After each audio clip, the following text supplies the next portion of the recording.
यदि मित्र लोग ज़्यादा उतावले हैं तो लोकसभा का संख्या बढ़ा देंगे हम लोग। झामुमो कहाँ है इस जगह पर?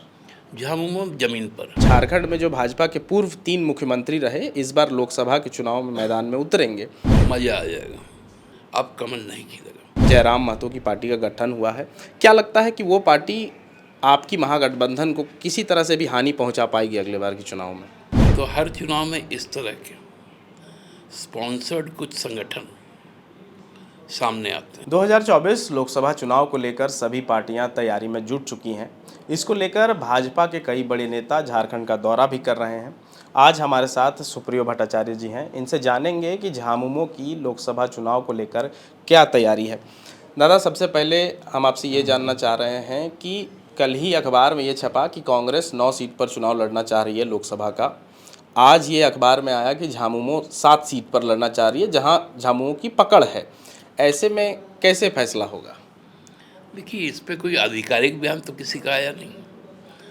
अब हमारे जो मित्र लोग हैं वो सारे हमारे शुभाकांक्षी लोग हैं। कुछ मित्र हैं जो कांग्रेस के शुभाकांक्षी है, उन्होंने 9 की संख्या लिख दी। कुछ हैं जो हमारे शुभाकांक्षी है, हमारा 7 लिख दिया। तब मित्र लोग ही यदि तय कर देंगे तो फिर तो हम लोग को लड़ना ही पड़ेगा। ऐसा नहीं होता है। जब मिल बैठ के बातें करेंगे, जो ग्राउंड रियलिटी है उसका असेसमेंट होगा। क्योंकि अभी हम लोग साथ में पिछला चुनाव भी लड़े, साथ में सरकार भी चला रहे हैं, चाहे वो 20 सूत्री कमेटियाँ हों, चाहे और भी बोर्ड निगम जो भी रहे हो, उसमें हम सबका शेयर है। मतलब मिल बैठ के बात हो जाएगा?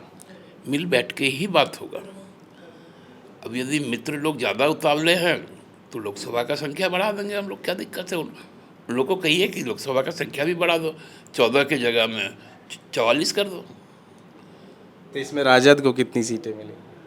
अब 9-7 कर दिया तो 44 बढ़ा दीजिए, तो बाकी सब सीट राजद को दे दीजिए। अरे ऐसा होता है क्या? जब बैठेंगे हम लोग, सब की बातें होंगी, असेसमेंट होगा, फीडबैक है लोगों के पास में, उस पर संख्या तय होगी। अच्छा दादा, हम ये जानना चाह रहे थे कि 2024 के चुनाव को तैयारी को लेकर भाजपा अब झारखंड में उनके बड़े नेता जो हैं वो आ रहे हैं, लोगों से मिल रहे हैं और मतलब उनकी तैयारी चल रही है। झामुमो कहाँ है इस जगह पर? झामुमो जमीन पर। हमारा सदस्यता अभियान चल रहा है, बूथ कमेटियों का गठन हो रहा है, लोगों तक जाके हम संपर्क कर रहे हैं।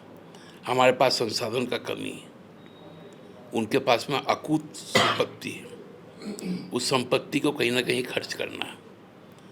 इसलिए अभी से ही लगभग 30-35 चार्टर प्लेन उनके नेताओं को लेकर देश घूम रही है। हम उतने संसाधन के लोग नहीं,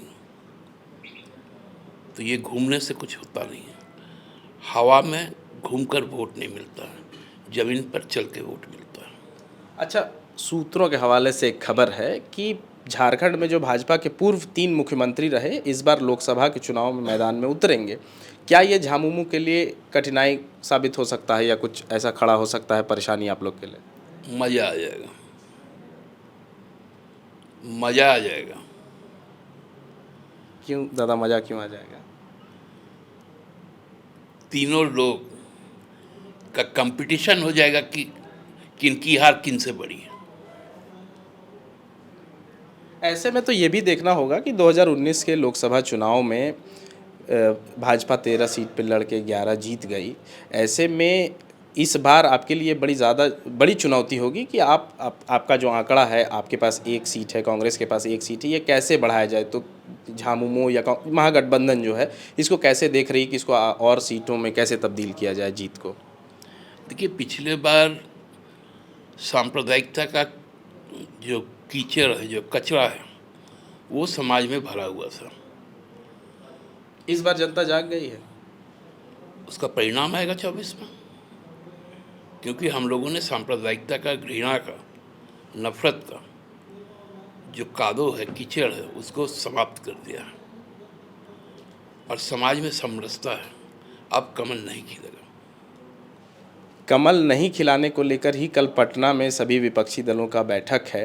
क्या लगता है कल के बैठक के बाद ऐसा कुछ सिनेरियो बन सकता है कि जो सारी विपक्ष की पार्टियां हैं वो एक साथ आ जाएं भाजपा के खिलाफ 2024 के चुनाव में? देखिए, राजनीति जो है ना, वो परिस्थिति का एक पूरक नाम है। कल का जो बैठक है वो एक बहुत बुनियाद की स्थापना करेगी। उसके बाद चीज़ें चारों तरफ उसके पेरीफेरी में घूमेंगी। हर राज्य की परिस्थितियाँ अलग अलग हैं, हर राज्य का जो एस्पिरेशन है वो अलग है, राष्ट्रीय मुद्दे उसके साथ हैं। तो जब जैसा चीज़ें डेवलप करती है, पॉलिटिकल पार्टी उस तरह से निर्णय लेती है। और एक ये सतत प्रक्रिया है, ये चुनाव के दिन तक चलता है। उसी को हम लोग स्ट्रेटेजी कहते हैं, रणनीति जिसको कहा जाता है। तो ये इसकी शुरुआत कल होगी। अच्छा दादा, लोकसभा की चुनाव की बात तो हो गई, डुमरी विधानसभा में उपचुनाव कब होगा? इतना लेट क्यों हो रहा है? अंदर अंदर में कुछ बैठक में बात फाइनल नहीं हो पा रहा है कि किसको टिकट देना है, या कुछ चीज़ें साफ नहीं हो पा रही हैं आप लोग की तरफ से? हम आपकी जानकारी के लिए बता दें कि डुमरी विधानसभा का चुनाव राज्य सरकार नहीं करवाती है, भारत निर्वाचन आयोग करवाता है। और बहुत लेट नहीं हो रहा, 6 महीने का वक्त होता है, जो दिसंबर तक का है। तो इसलिए अब भारत सरकार का जो, भारत निर्वाचन आयोग का जो निर्णय होगा, जिस दिन उनकी अधिसूचना आ जाएगी, हम चुनाव के लिए तैयार बैठे हैं। चुनाव के लिए अपने अधिकृत प्रत्याशी की घोषणा भी करेंगे और चुनाव के मैदान में भी आएंगे। अच्छा, क्या झामुमो जो मधुपुर वाला जो फार्मूला है उसी के साथ डुमरी विधानसभा के उपचुनाव में भी जाएगी? मैं आपको कहा ना कि हर बार चुनावी रणनीति अलग अलग होती है। तो वो रणनीति क्या होगी वो हम तक रहने दीजिए, आप तक नहीं। ठीक है दादा, अभी लोकसभा चुनाव से पहले जब भाजपा, कांग्रेस, राजद और झामुमो, ये तो झारखंड में मैदान में है ही, इसके साथ ही एक नई पार्टी का गठन हुआ है, जयराम महतो की पार्टी का गठन हुआ है। क्या लगता है कि वो पार्टी आपकी महागठबंधन को किसी तरह से भी हानि पहुंचा पाएगी अगले बार के चुनाव में? देखिए, आप तो जिस पेशे में हैं उस पेशा में भी देखिएगा, जब चुनाव आता है तो बहुत सारे न्यूज़ एजेंसी, न्यूज़ इंस्टीट्यूशन खुल जाते हैं, और उसके बाद उसका स्थिति क्या होता है ये हम लोगों का देखा हुआ है, अपना एक लंबा अनुभव है। तो हर चुनाव में इस तरह के स्पॉन्सर्ड कुछ संगठन सामने आते हैं, कौन स्पॉन्सर कर रहा है आपके हिसाब से?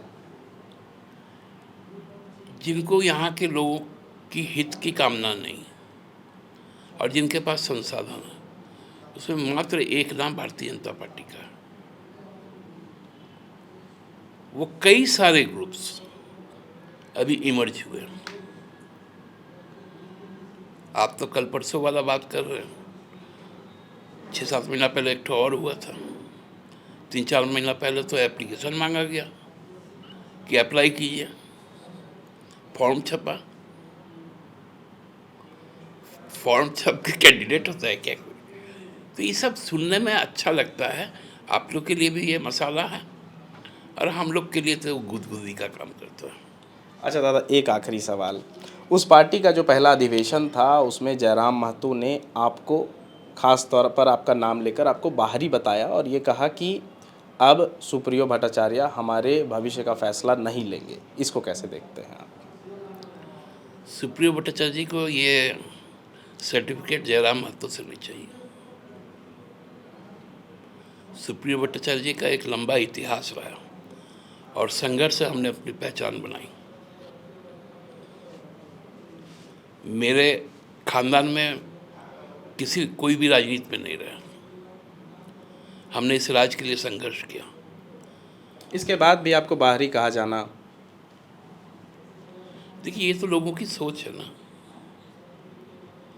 लोगों को तकलीफ है हमसे कि मैं हक की बात करता हूँ, मैं छलावा की बात नहीं करता हूँ, मैं किसी के द्वारा स्पॉन्सर्ड नहीं हूँ।